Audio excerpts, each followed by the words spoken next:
Baik teman-teman, nah ini ya, jadi saya ingin jadikan pertemuan kita ini ilmiah, jadi teman-teman juga bisa akses kan, kemudian referensinya ada, saling belajar, sehingga dengan itu insya Allah memperkaya wawasan. Ini yang ingin saya hadirkan sehingga isinya daging semua gitu ya. Baik. Ya silakan Ustaz Felix. Ya, ini bukunya 3 jilid, ini judulnya Buku Emas Baitul Maqdis. Ustadz Adi dapat salam dari teman-teman Institut Al-Aqsa. Oh, iya. Jadi teman-teman Institut Al-Aqsa ini bekerja sama dengan peneliti dari ISRA, Ustadz Adi. Baik. Lalu mereka mengkompilasi ada ratusan riset, ada ratusan jurnal. Baik. Yang dikepalai oleh Profesor Abdul Fattah El-Awaisi. Baik. Nanti mungkin insya Allah beliau bisa menyapa Ustadz Adi satu saat nanti. Siap. Di buku ini beliau bersama anaknya ada Dr. Khalid El-Awaisi, lalu kemudian mengadakan penelitian-penelitian, lalu kemudian riset-riset, sehingga mereka mendapatkan banyak hal yang kemudian saya jadikan sebagai rujukan untuk beberapa tulisan dan video saya. Nah, pada intinya yang mereka dapatkan memang Masya Allah, Ustaz. Salam, mereka, sebelum ke yang kedua, Ustaz Felix. Ya. Izin, titip salam juga sebelum saya lupa ke beliau, dan saya sudah dapat bukunya. Oh, Masya Ya, Allah, ya, saya baca baru volume 1 itu, yang Ustaz Felix sampaikan itu ada di halaman pengantar. Halaman 3 Romawi sampai 6 itu ya. Allahu Akbar. Sampai situ. Oh ya, silakan teruskan Ustaz Felix. Jadi teman-teman sebelum diteruskan Ustaz Felix, itu buku bagus sekali. Jadi itu dari rangkuman dari 800 halaman dipecah jadi 3 volume. Kemudian kita bisa kaji, itu sangat ilmiah sekali, sangat ilmiah ya. Artikel yang disusun dari referensi, dari turunan-turunan masa lalu ke geopolitik dunia sampai dengan peta-peta yang lama terbaru sampai dengan perjanjian-perjanjian yang dibagi kepada 4 bagian dari klasifikasi yang sampai saat ini ada di dunia. Dari one state solution yang dibagi 2 bagian, kan? Kemudian nanti two state solution ya. Kemudian juga yang nggak Israel, nggak Palestina, tapi ada yang lain. Itu saya kira saya support itu ya. Terima kasih teman-teman sahabat Aqsa menghadirkan buku itu luar biasa dan pencerahan, dan isinya argumentatif ilmiah. Jadi kalau mau disoal juga itu argumentasi. Jadi secara ilmiah, bukan keinginan-keinginan pribadi. Jadi kita bisa akses. Baik, Ustaz Felix silakan. Mohon izin, mohon maaf saya potong sedikit. Nggak apa-apa Ustaz. Saya sangat senang sekali karena teman-teman sahabat Al-Aqsa juga semuanya menyaksikan, dan mereka tadi kirim salam buat Ustaz Adi. Dan misalnya tadi saya sambung, Ustaz, untuk meneliti batas-batas Baitul Maqdis saja itu mereka sampai harus meneliti beberapa hadis, lalu kemudian beberapa tarikh dan segala macam untuk mendapatkan sebuah batas-batas yang paling dekat dengan yang dimaksud oleh Rasulullah sebagai Baitul Maqdis.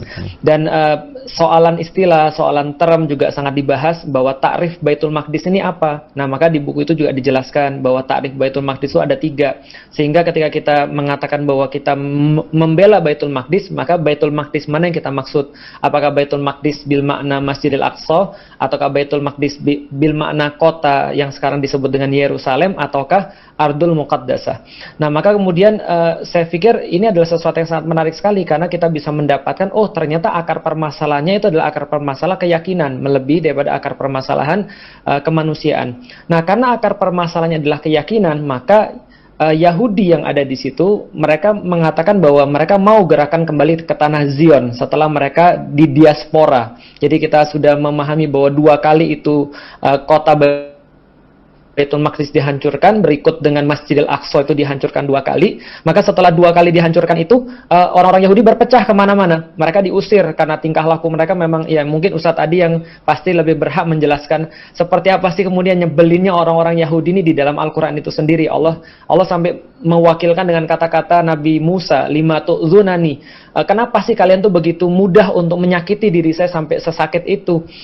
Karena inilah kemudian mereka di diaspora kan, karena sifat jelek ini mereka nggak bisa akur dengan pemerintahan manapun. Terakhir Romawi mengusir mereka diaspora pergi ke Eropa dan segala macamnya, dan akhirnya pada tahun 1860-an itu baru kemudian ada seorang pemuda yang lahir yang kelak nanti akan mengadakan Kongres Zionis.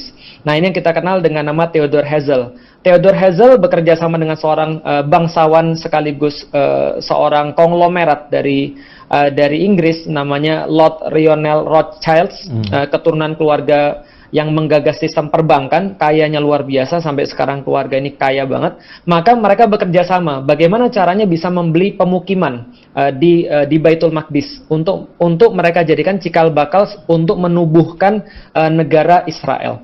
Nah, tapi tentu saja pada saat itu Khalifah Abdul Hamid yang menjadi kepala kaum muslimin menolak total, bahkan mengatakan bahwa kami tidak akan bersembunyi di balik benteng-benteng yang dibuat dari uang-uang Yahudi. Lalu kemudian menegaskan lagi beberapa tahun berikutnya, lebih baik kami mati dan menusukkan pedang ke dalam tubuh kami daripada menyaksikan tanah ini diambil, karena ini bukan tanah kami, ini tanah umat yang menyiraminya dengan darah mereka. Yahudi simpan uang mereka. Seandainya kalau daulah Khilafah Utsmani ini hancur satu saat nanti, mereka bisa ambil tanpa bayar dan seterusnya. Maka kecaman-kecaman sekaligus ketegasan ini ada pada kaum muslimin ketika mereka punya kekuatan dan kepemimpinan. Nah, ternyata Ustadz Adi, kekuatan dan kepemimpinan ini yang akhirnya diincar oleh orang-orang Yahudi. Nah, akhirnya mereka berhasil meluluhlantakkan kekuatan dan kepemimpinan ini pasca Perang Dunia Pertama, sehingga tercerai berailah kekuatan kaum muslimin dan negeri-negeri mereka, sehingga saat itu dibagilah wilayahnya berdasarkan perjanjian Sykes-Picot pada tahun 1916. Setelah dibagi itulah, maka Inggris memberikan wilayah itu pada Yahudi, yang akhirnya pada tahun 1948 itu didirikan negara Israel oleh PBB. Oleh PBB yang diamini oleh Amerika sebagai pemenang Perang Dunia Kedua. 14 nah, Mei ya? Dari situlah kemudian kekacauan dimulai, Ustaz. Jadi ini saya pikir ini akar masalah yang harus diketahui oleh orang-orang sebelum mereka membela dan mencoba berbuat sesuatu untuk Palestina. Itu 14 Mei 1948 kan? Iya, Ustaz. Nah, itu tolong digaris bawahi ya. Itu adalah satu skema ya, skema global untuk memberikan itu. Jadi bukan kemerdekaan ya. Jadi kalau kemerdekaan itu kan merdeka dari satu ekspansi penjajahan, nggak ada yang dijajah. Jadi kita sedikit nanti luaskan lagi. Betul. Baik, Ustadz Felix, dari bacaan Ustadz Felix, gimana kita bisa bedakan dengan teman-teman antara pengertian Yahudi, Israel, kan? Kemudian juga ada Ibrani. Seperti apa kita bisa share ke teman-teman dari bacaan-bacaan yang bisa kita kaji? Ya, kalau salah saya mohon dikoreksi Ustadz, tapi sejauh yang saya pahami bahwasanya kita pertama harus mengenal Bani Israel, bahwa Bani Israel ini adalah keturunan daripada Israel atau Nabi Yakub. Maka ketika kita membahas tentang Bani Israel, banyak sekali ayat-ayat di dalam Al-Quran yang menyeru kepada Bani Israel, maka kita memandang bahwa Bani Israel ini adalah bagian daripada memang orang-orang yang terpilih oleh Allah. Orang-orang yang dimuliakan oleh Allah. Allah katakan mereka dipilih dan dimuliakan atas seluruh umat-umat yang lain. Nah, tapi di antara mereka ini nanti akan berpecah belah setelah Yusha bin Nun itu menuntun mereka masuk ke dalam tanah terjanji yang pada awalnya mereka tolak sendiri itu, maka mereka dibagi menjadi 12 wilayah yang ya namanya Yahudi, Ustaz, mereka ribut terus, akhirnya terbagi menjadi 2. Nah, 2 wilayah inilah yang menyebabkan ada term yang baru. Term yang pertama adalah kerajaan Israel yang ada di utara, yang beribu kota di Samaria.